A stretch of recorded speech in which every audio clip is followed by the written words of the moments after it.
Today's guest is a leading Russian political scientist and voice of opposition to the war in Ukraine.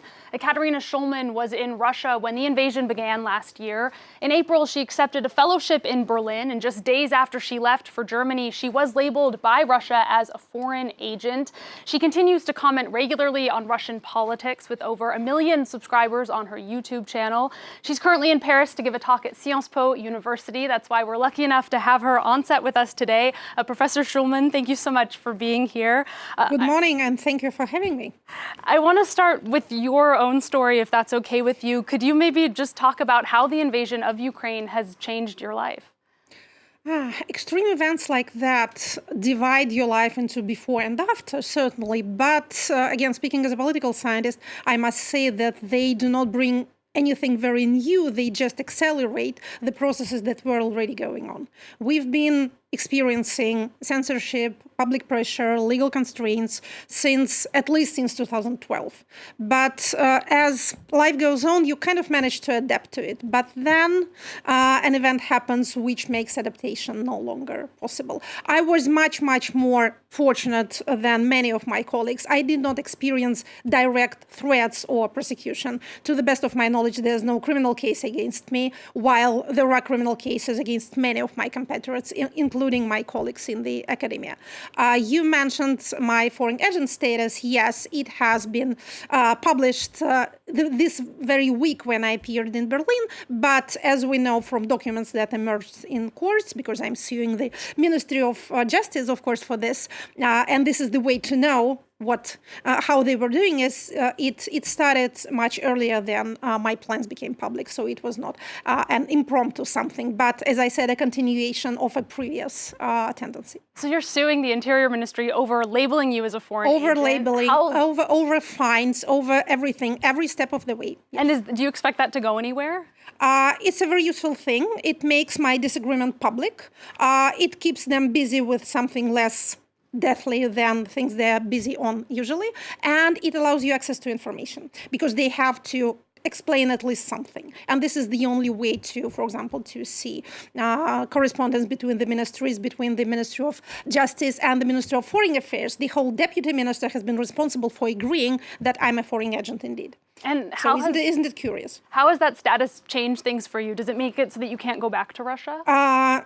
Technically, no, I can't go back. As I said, it's not a criminal case, but it's a status that legally prohibits me from teaching. I can't teach at a university or at a college, nor can I work or indeed talk at a school or produce any sort of content for minors. Anything that I publish is labeled 18 plus, like I'm producing pornography. So as you see, these are very grave obstacles indeed. They make your professional life impossible, and no public platform in Russia will host a foreign agent for a lecture or any event, whatever. But on the other side, I do have publications, even now, in Russian magazines, in scholarly editions, because I'm not the only one. Quite a lot of academic people are foreign agents, and they do have publications, so you are labeled, but you still can get published. And to what extent do you feel like your voice is actually reaching the Russian public? Well, it's subjective, of course, but on the objective side, I can see figures that Google Analytics is showing me on my YouTube channel. And what has surprised me is that while the number of views and subscribers has, of course, grown significantly during the past year, not because of my personal talents, but, of course, because of the situation. People need some sort of information. But with all these changes, the percentage of views coming from Russia has not changed in 2022 as compared to 2021. So about 63% of my audience was from Russia before the war, and it is still from Russia in the end of 2002, beginning of 2003. So again, I cannot judge of the influence, of course, or the degree of penetration, but still the same chunk of audience that used to watch me from Russia is watching me from Russia. And do you have a sense, just more generally, of the public opinion in Russia about the war in Ukraine? That's a question that deserves a seminar or a series of lectures. Again, first and foremost, when people in the West, in the outside world, are trying to judge of the public opinion in Russia based on polling data, they think that it's kind of the same polling data as in the States or in France. People are asked the question and they give their opinion.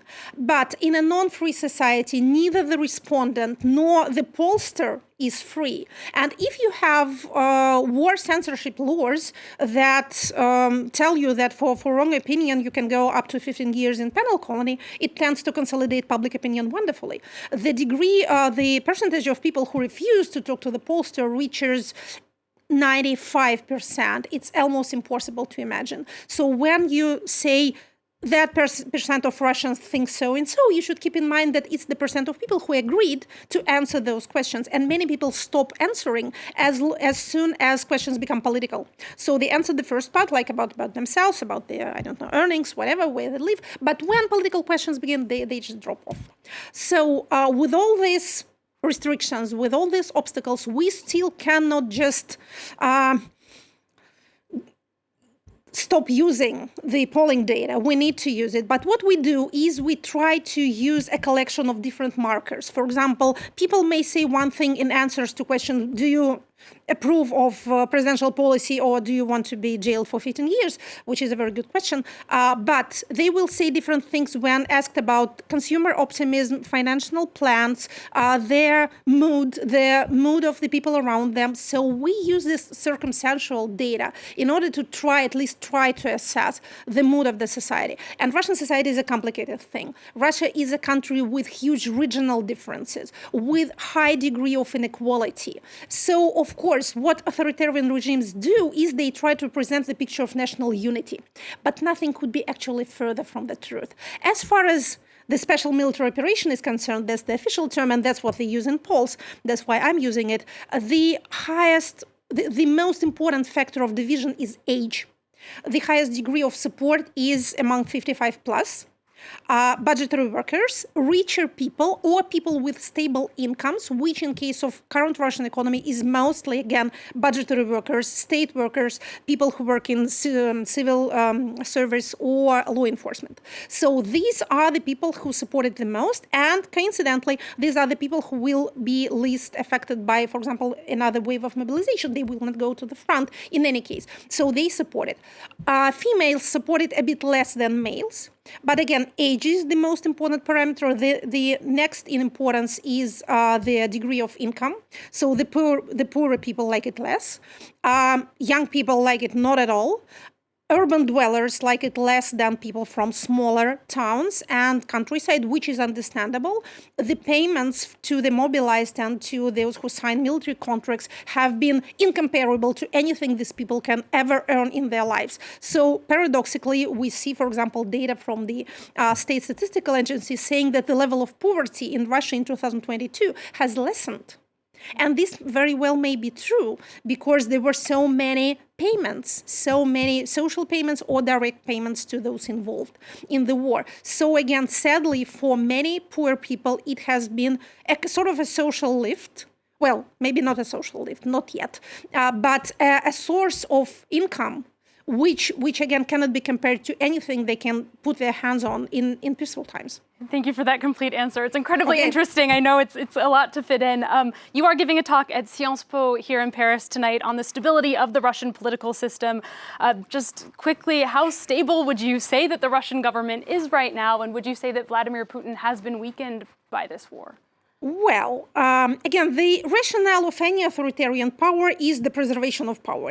It can have no other aims. I think it sounds simple, but it's important to keep in mind. So far as the leader remains in power, and we are technically a personalist autocracy, so the power is vested in the leader, everything that led to this can be, from this point of view, considered to be a successful political move, speaking about rationality or irrationality of decisions. An irrational decision is the one that makes you lose power. This has not yet happened, but last year has put the system under huge stress.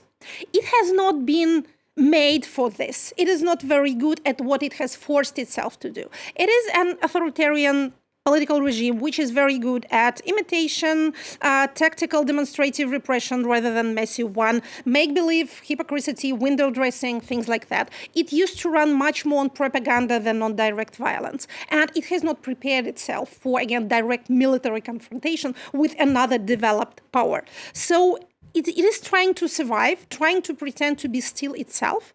The parts mostly under stress are, of course, the military intelligence and secret services, and they're not doing too well. Paradoxically, the parts that are doing best are civil bureaucracy, financial economic authorities, regional bureaucracy as well. Propaganda is less successful. And again, surprisingly, private business, which is incredibly adaptive, is doing what it can to survive. And again, contributing to this general impression the Russians cling to, that nothing much has changed, that life is going on as usual. Okay, Ekaterina Schulmann, I'm so sorry. We're going to have to cut you off there. But I told you it is complicated. It is complicated, but it's so interesting. Thank you for joining us. That's Russian political scientist Ekaterina Schulmann, currently a fellow at the Robert Bosch Academy in Berlin. A reminder to any of our viewers, since you didn't hear enough just now, she will be speaking tonight at Sciences Po University here in Paris. So do look out for that. Thank you. For those of you just joining us,